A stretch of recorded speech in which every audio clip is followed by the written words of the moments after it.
back again. This is the Kings of Rice, This is Ultima. and this is MGT Cast. And today we are talking about, I guess you could say a change in the Heroes of the Storm hierarchy.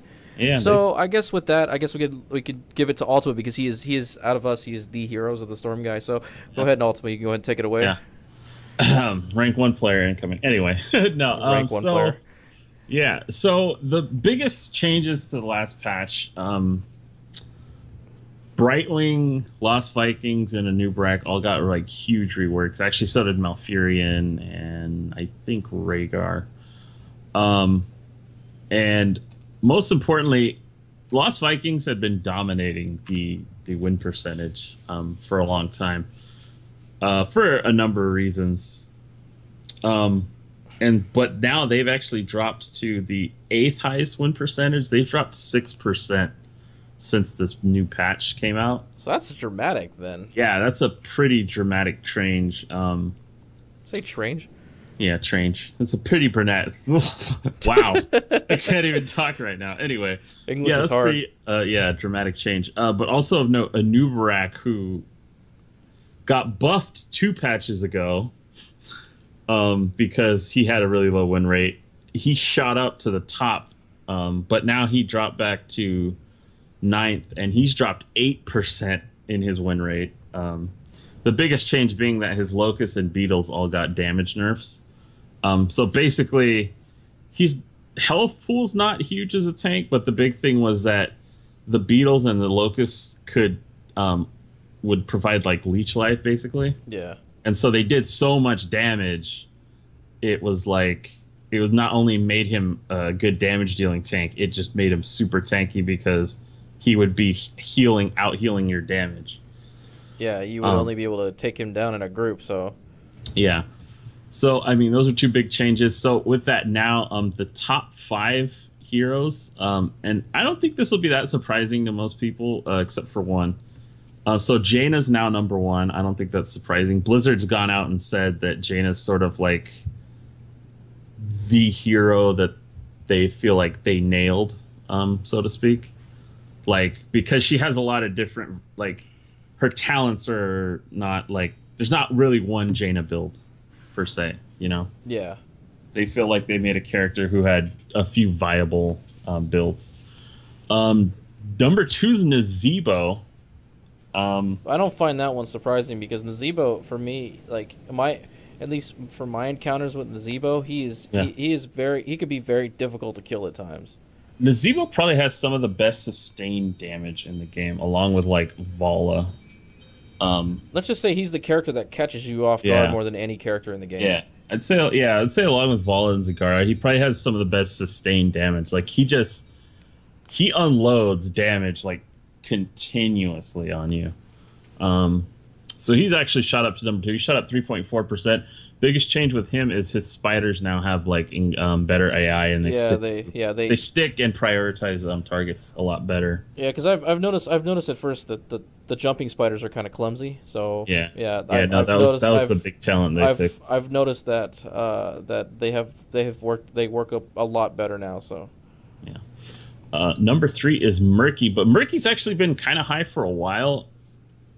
I feel like the thing with Murky, though, is that at this point, only people who are good with Murky play Murky.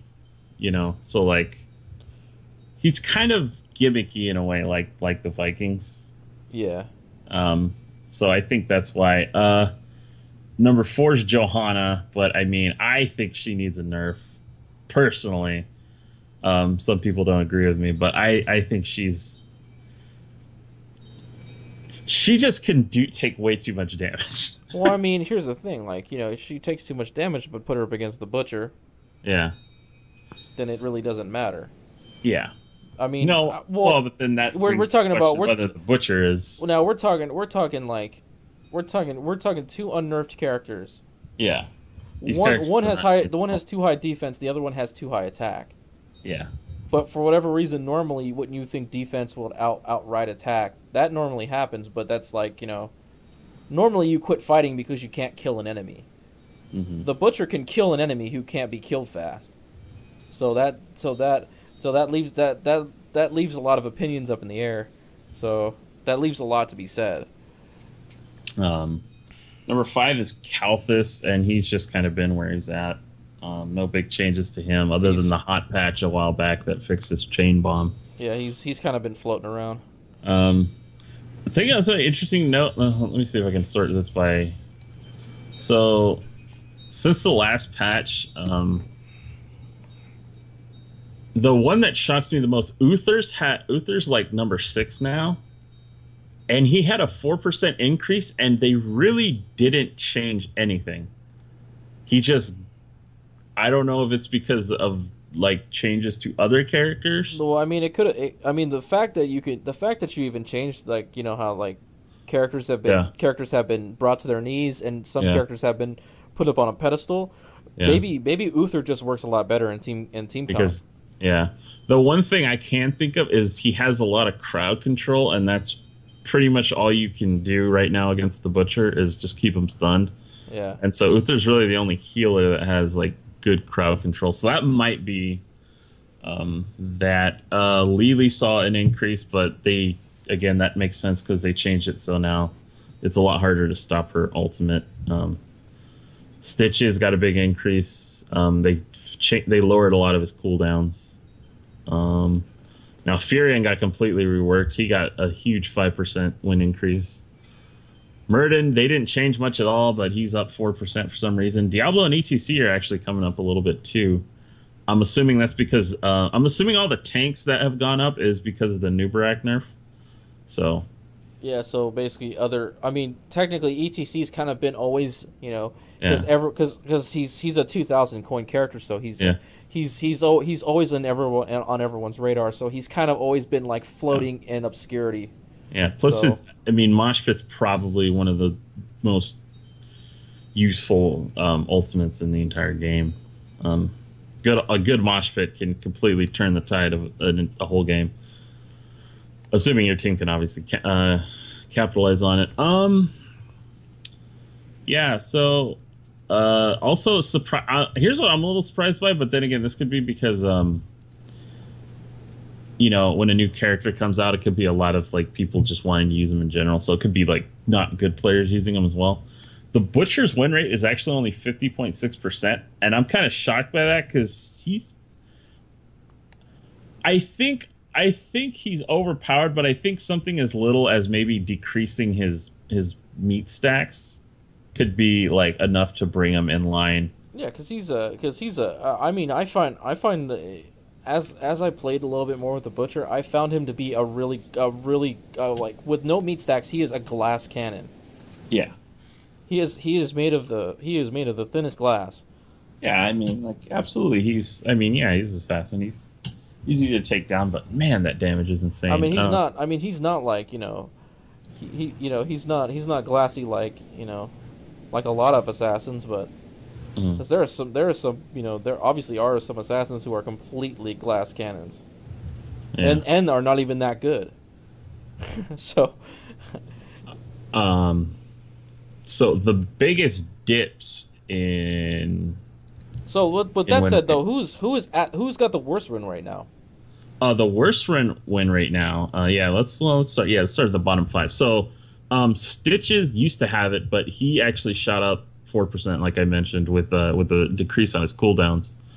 Tassadar is now the lowest win rate character. See, that one's not weird to me because he's in a weird spot because technically he's a support, but he doesn't support. He does almost amount of damage like on his. He's almost like the support version of Abathur because he's not meant to be front line. Yeah, and a lot of people make that mistake. You make that distinction. You're supposed to Psionic Storm and then run, or Psionic Storm while the team is attacking. You're supposed to be there to to support the man next to you. You're not supposed to be soloing. You're not supposed to, he can. I mean, sure. In little times where when he can be alone, he can soak lanes all right. Yeah, he's got a good wave clear because of his Psionic Storm. Yeah, so I mean that with that said, he is not a damage dealer. Yeah. Even with his 4% increase, Stitches is still the second worst win rate in the game. Yeah. Illidan, who really only had 2 changes, has plummeted to 44%, and he's now the third lowest win rate. He lost 5%. Free Illidan week. Yeah. Oh, was it also free Illidan week? Well, actually, it kind of was. That was the week before, I think. Yeah. So it might have been a bigger drop if it wasn't for free Illidan week. Yeah. ETC and Sonya are actually just above Illidan. And Brightwing had a 11% dip, basically. Not sure why. I don't think she's worse. She's just different. Yeah, you just need to rework your. I actually read the patch notes. So yeah. So So anything? I guess in closing, what is what your big takes? I guess your most surprising your most surprising leaderboard change.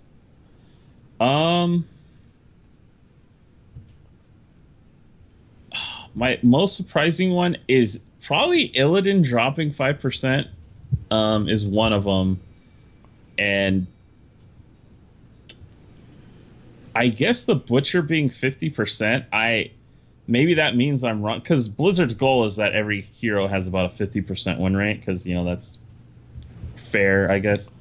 Yeah, because he's basically breaking even at this point. Yeah, which I find a little surprising, because I don't know. I mean, I feel like I've had a lot of success with him. I mean, because here's the thing: there are people with money out there, and then they go, "Hey, maybe I could buy this character. Maybe I could, maybe." Because it's always when something new comes out, you're always like, "Oh, maybe I'll be good with this. Maybe I'll get." I mean, we get really good Illidan players to be like, "Oh, maybe I'll be good with this character," because melee characters are they're not like they're not all the same, but on a basic level they all function the same. But some people, I guess you want to say, some people have scrambled thoughts about how something's actually supposed to work. So let's just say it's a combination of people who have money, and people who's like, oh, this is gonna be awesome, and we're talking about, and also a lot of new players too. A lot of new players come in and have money too. Yeah. And so I guess that so the main thing's Illidan dropping 4%, even though they really only changed one of his alts. I didn't even think the ult was the reason why he was so good. No. Although I guess it could mean like that's why some not as good players can get out of things now, maybe because the ult's not as good. How much a Nubarak apparently affected every tank in the game, because if you look at like all the percentage win rate increases, most of the higher ones are all tanks, and I'm assuming it's because the Nubarak was just that strong. So now it's helping the other tanks sort of climb back in. I mean, outside of that, Brightwing, that 11% to me seems out of line. It seems out of pocket to me. I'm curious. Someone mentioned on the subreddit, the Heroes of the Storm subreddit, that sometimes it's hard to know whether it's the placebo effect, where they just think that they were quote unquote nerfed, and so people just play bad with them, or they just play. It's like a self-fulfilling, like they just play worse now because they think they're worse. Yeah, I know exactly what you're talking about. Because I don't see how Brightwing's 11% worse than she was pre-patch. That, and they need to fix something with Chen, because it's now that his barrel doesn't stop channeling abilities, he's literally like he can't be your only tank, because he does no damage. he does not. He can soak a ton of damage, but he has no crowd control other than a minor slow. And right now his Q is either bugged or nerfed in some way, because it doesn't always hit now. I guess my word would be broken. Yeah. So without taking much more time. Yeah. If there that's are what's new in this patch. Yeah, if that's what's new in this patch, some really serious changes going down. So if something else like crazy happens, I guess we'll make another video. With that said, this is the Kings of Rice. Yep. Be on the lookout maybe in a couple weeks when the King Leoric, the Skeleton King, comes. All right. Peace out.